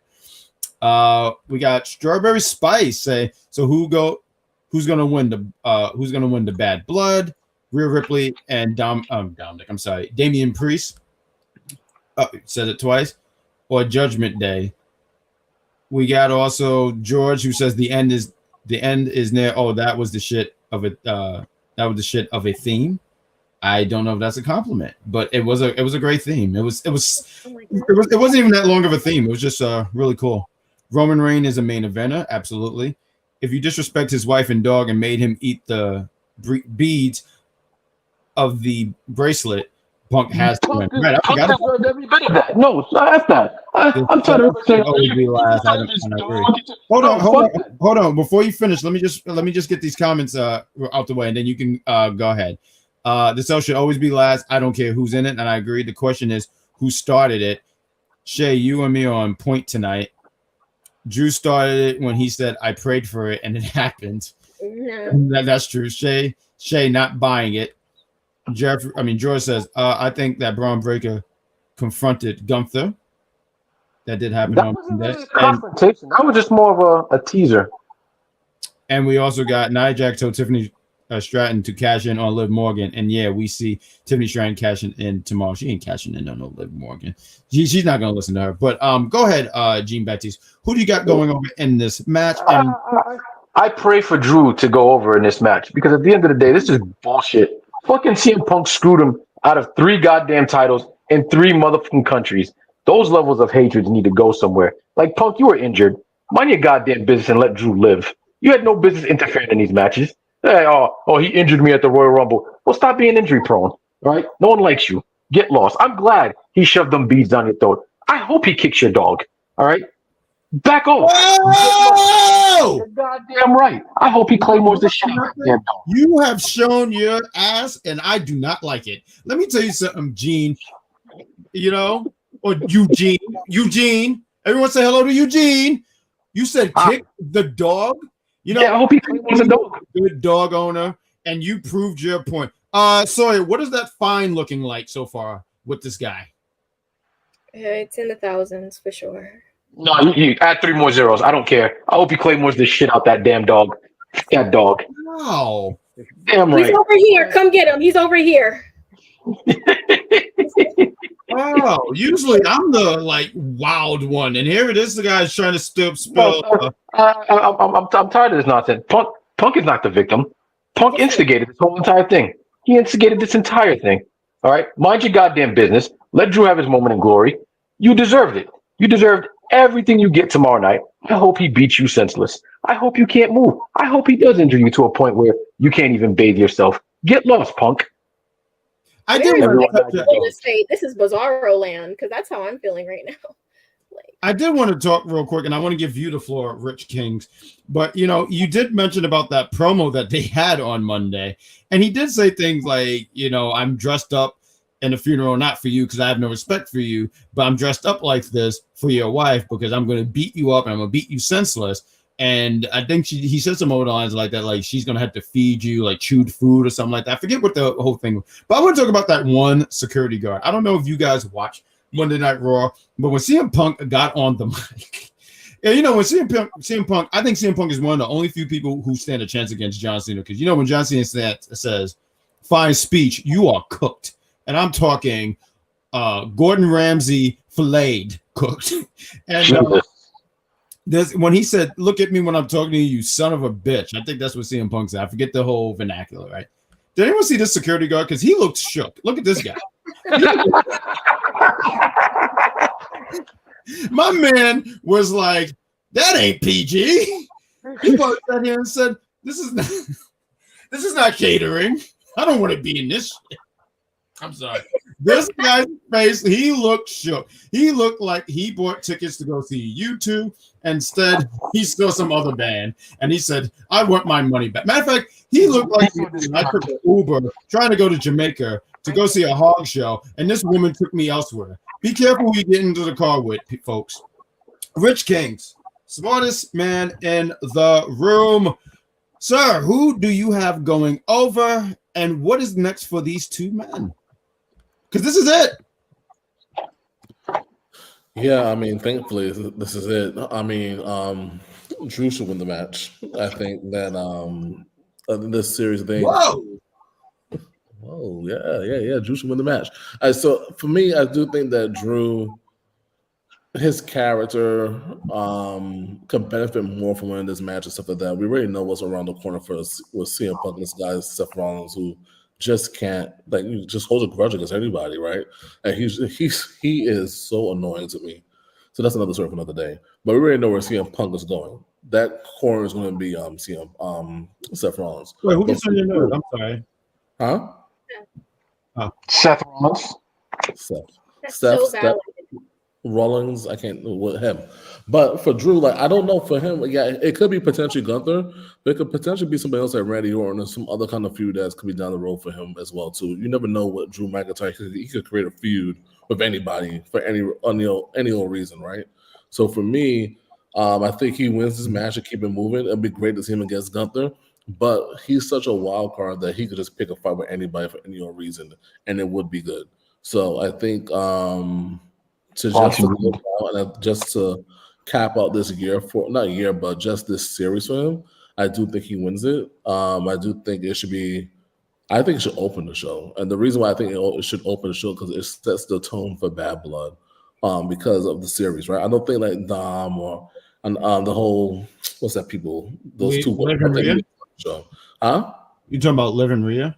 Yeah, I don't think they need to start the show. I think with something like this, regardless either if it's Roman and Cody versus the Bloodline, I don't think that should start the show either because it's not that much of Bad Blood. I think this is almost like that main event feeling you get in the beginning, like getting your seats, you don't know how it's going to go, and create such a bigger build up for the rest of the night. Versus if you get a couple of duds, you're kind of like, let's go to the end of the night.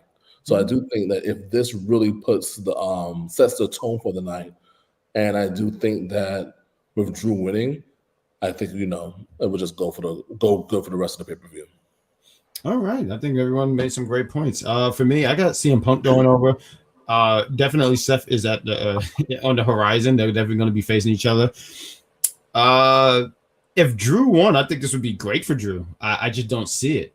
I don't see it. I was even thinking like, man, with these guys have been feuding for many months, and this is the end, and they're going to be on the same brand. I was even thinking like, hey, maybe send Drew to SmackDown. It'll be a fresh start for him. He could start some new, like how you mentioned rivalries with Randy Orton. Where is Randy Orton? He's on SmackDown. He would have to go to SmackDown. CM Punk, what do I see next? I mean, beside Seth Rollins, I don't know. He talked about getting a shot at that World Heavyweight Championship. And I think that would be a cool thing for him to do. I mean, he's not winning, but still, if Gunther was to go against CM Punk and beat CM Punk, I mean, that's another thing he can add underneath his belt, and the man don't even wear a belt. So, yeah, I got Punk going over in this match here. I got a question for Rich King. That's the thing about Drew McIntyre. I think he could just win the feud and be like, I'm off to SmackDown. Bye. Thank you for your services. I'm out. And I just have a quick question because before you read the comments, right? I think that's what you're going to go to next. When did Gunther go from Walter to Gunther? Like when did that happen? That had when he made the main roster. When he hit the main roster. No. He was doing that in NXT. Yeah, he was doing that in NXT. That had to have been. Correct me if I'm wrong here, so I think that was 2022. Because he was still on NXT. He was Walter, and then when he made the change, I think it was like Gunther, and then he had a last name. There was a lot of controversy behind it, and they just called him Gunther. Because I remember he had that match with Roderick Strong, NXT 2.0. Had a really damn good match, honestly. And that's when he grabbed the mic and said, y'all know me as this, but my real name is Gunther. So, yeah. All right. Just wanted to know. My question to Rich King was, because you said something that was very intriguing. You said that the Hell in a Cell match should open it because it sets the tone for the show. My thing is, say it does open up and it sets the tone. Like you said, nobody's Bad Blood rivalry will even come close to what Drew and CM Punk have been doing all year. Right. Do you think any match in the show would be able to even top that or even keep up with that? Like at that point, you've already seen the coup de grace before the night even began. So it's like, can anybody else's match keep up with that? Even with Roman and Cody versus the Bloodline, I don't believe that's going to keep up with Punk and McIntyre. So would that really be such a great idea having that start the show? Like you already just started the show off and set the bar off high, and then it's just going to go down from there. Whereas at least if it's at the end, there is a climax to it. Like, do you think we're going to see the same similar climax in Roman versus Cody that we would get in Punk versus Drew?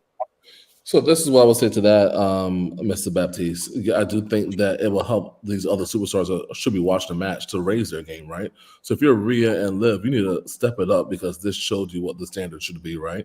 And if you are those other matches that we talked about earlier, whether it's Nia and Bayley, and whether it's Roman and that tag team match against the Bloodline, it just puts that fire a little bit more. Now, I also do think that I didn't mention in the Bloodline match, I do think we get a surprise return somewhere, somehow.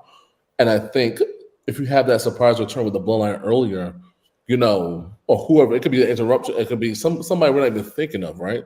I do think that that's how you kind of end the show to prepare for the next, whether it's next SmackDown, the episode we're going to see. So I do think, regardless of if it's Raquel coming out, that's whatever. We don't care how that opens the show.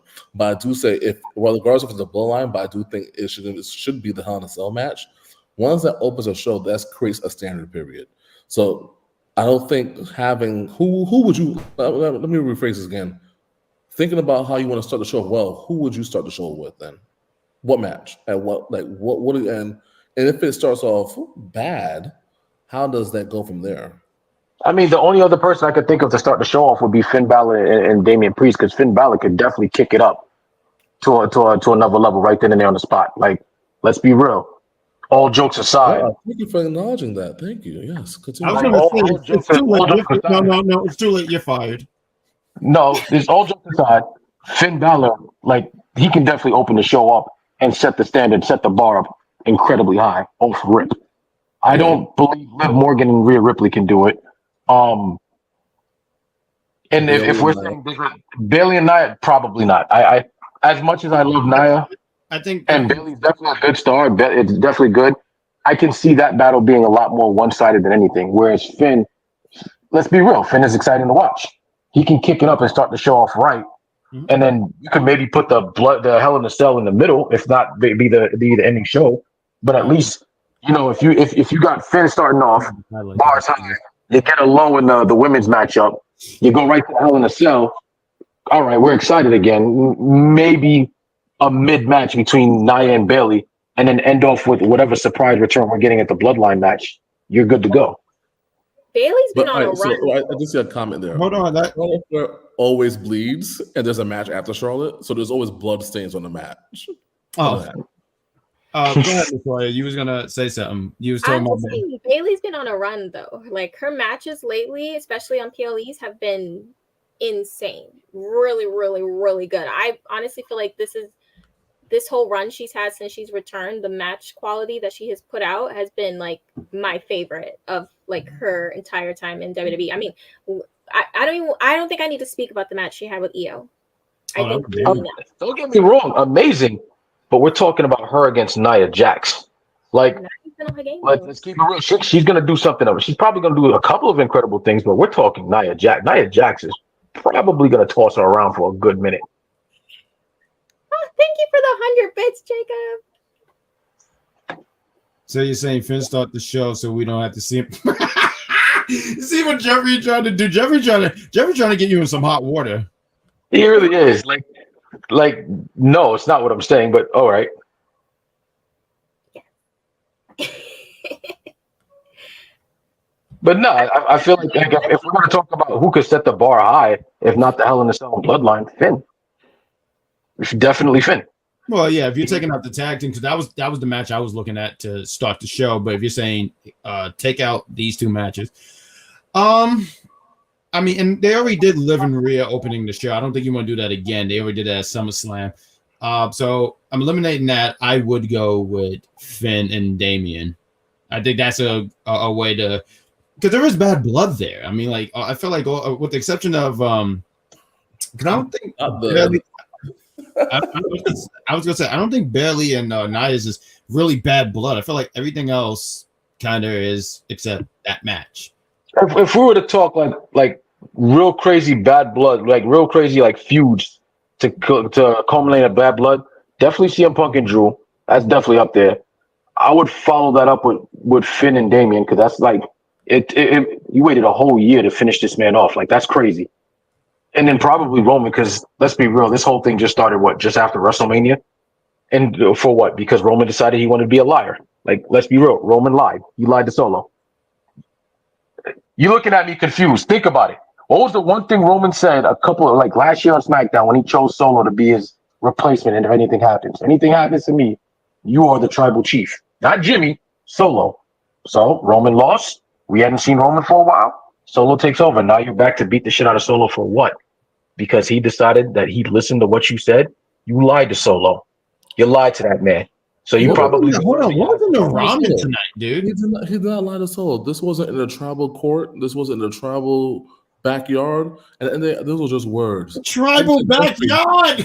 Yeah, so if I say, "Hey, Jean Baptiste, you look good tonight," so I could be lying. So I think he just said. Hold on. Listen, when you're trying to boost somebody up, we've all been there. We're trying to hype you up, and I'm gonna tell you, listen, the lights are going out. They don't like this take. So basically, I'm gonna tell you what you want to hear, so you could be that enforcer for me. But we already know. We've seen this happen before. Come on. So Roman lied. No. I told you what you wanted to hear. And then the wise man is the one that's in charge. No. Wow, Jeffrey. I mean, I'm sorry, Gene. I'm sorry. I just shot your government. I'm so sorry, sir. Oh, you know what? He just reminded me. That's true. It's like it's not so cut and dry because Solo definitely did beat the crap out of Paul Heyman. He did. Oh yeah, no, he beat the hell out of him. Because Paul refused to acknowledge him as the tribal chief that he was. You've earned your right. Roman did the same exact thing. Never wrong. The wise man's not wrong. Listen, the wise man. Remember back in the day, the wise man used to go from Kurt Angle to Brock Lesnar. Big Show. Brock, listen, I gotta figure out where can I get in and stay in if I'm not the GM, right? So he's the wise man.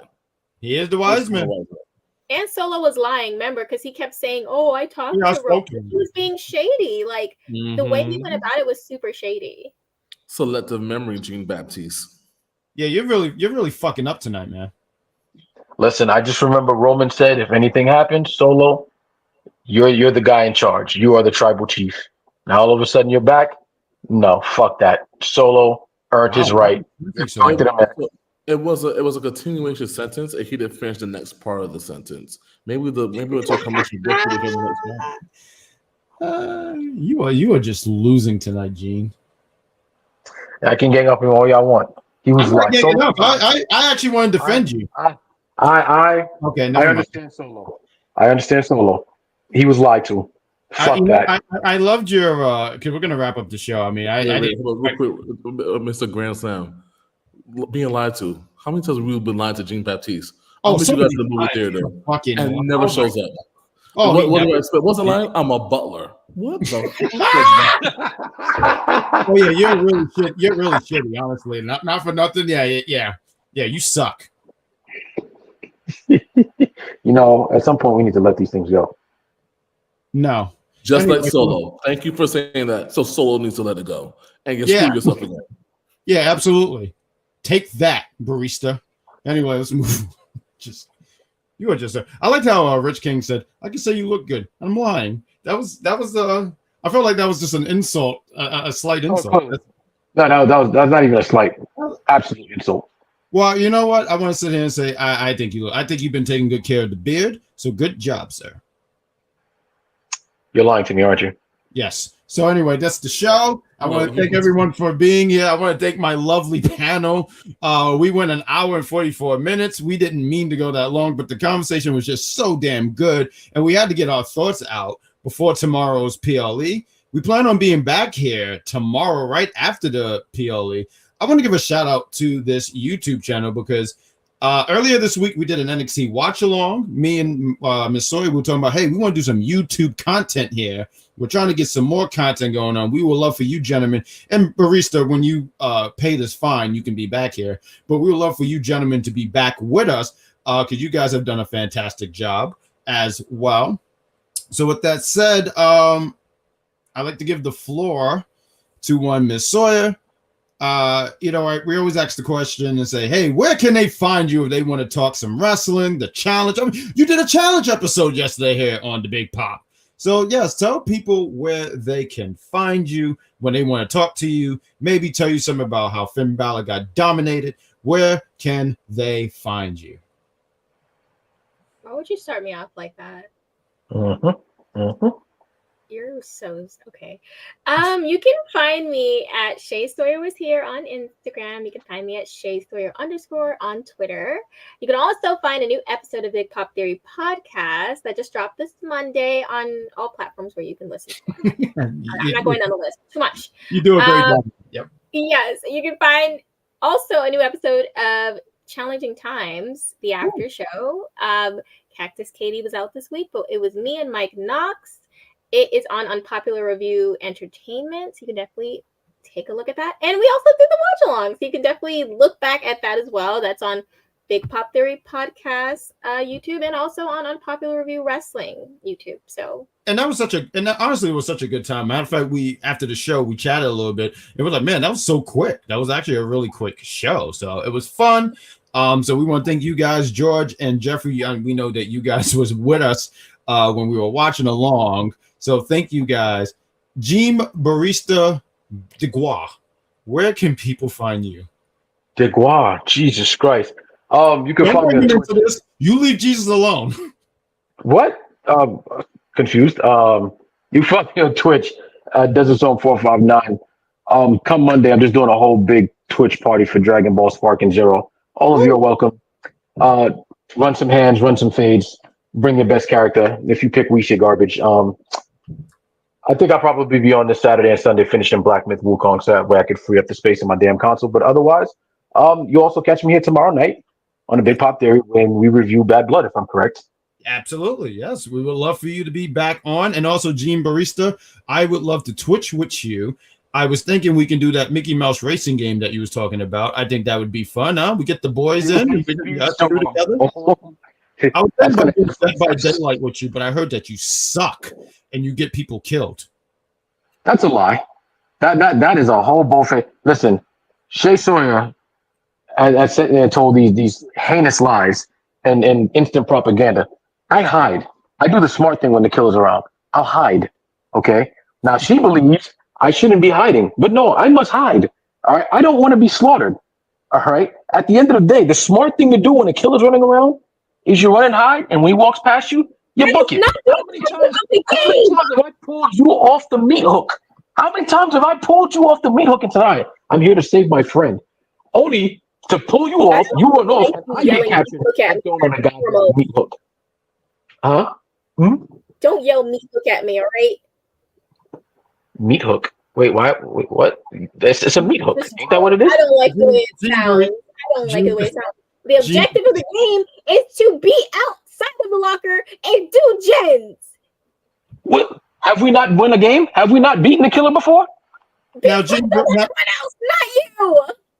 That's a lie. That's a lie. You have it on screen. And I blame myself for this. I blame myself so much for this. I want my friend here to talk because, the smartest guy, let's give a round of applause for Rich Kings. He mutes himself and let us argue and stuff like that. I know I learned how to mute because of you guys here, because I know I can interrupt. But Rich Kings, where can people find you? And don't you dare tell people nowhere, because I will fix that in a heartbeat. Gotham City. Yes, that's exactly where. Honestly, you can find me right here on these podcasts. There we go. Okay, good. I like it. I saw an attempt, but that wasn't good. But I'm going to give you a C+ because you tried, and I see it. But I'm going to do it for him. Rich Kings, you can catch him right here on the Big Pop Theory podcast when we're doing predictions and reviewing the after show. That is what he does. Smartest man in the room. Hallelujah. Hallelujah. Amen. But yeah, we're going to do that. And also, Touche, we're going to do a recording for the audio for the podcast. You know, I'm not sure if you're going to join us tomorrow, but if not, we'll do the audio. You'll hear her thoughts about it. We're going to talk some AEW. They had a TV deal. We're going to talk about that. We're going to talk about Jay White, right? You know, he's back, right? You know, he you know, here he might get beat up by Hangman. I'm for it. Oh, I'm not for that. I'm sorry. I'm lying. But we're going to talk some things. The Bloodline just won. We should have done a watch along the way. Why is DIY and why is Tommaso jumping? And what's his name? The other guy from Street Fighter. I'm sorry. I can't think of his name. Hawk is on the ladder like that. That is hilarious. I'm sorry. That's just so funny. Who grabbed the belt? Tomaloa grabbed the belt. Have some respect for Tomaloa. He's the one who grabbed the belt. It wasn't. It was the infamous Tom Aloha. Exactly. You ain't anybody. That's what he said. Man, get this Timu version bloodline up out of here, man. You know, honestly, I've had enough of you. Get out. So anyway, that's Jacko. What's the line that Michael Jackson said? What is it? Please say it. Mama say, Mama son, Mama. I don't even know what Michael was saying. Jeffrey said we can't hide that beautiful face on audio. He said he had help. Oh, of course he did. Botchlo, I had help. Couldn't grab the belt. Listen, that is the show. I want to thank my panel. We'll be back tomorrow for the review, audio review, too, on we record on Sunday, so it'll be out Monday.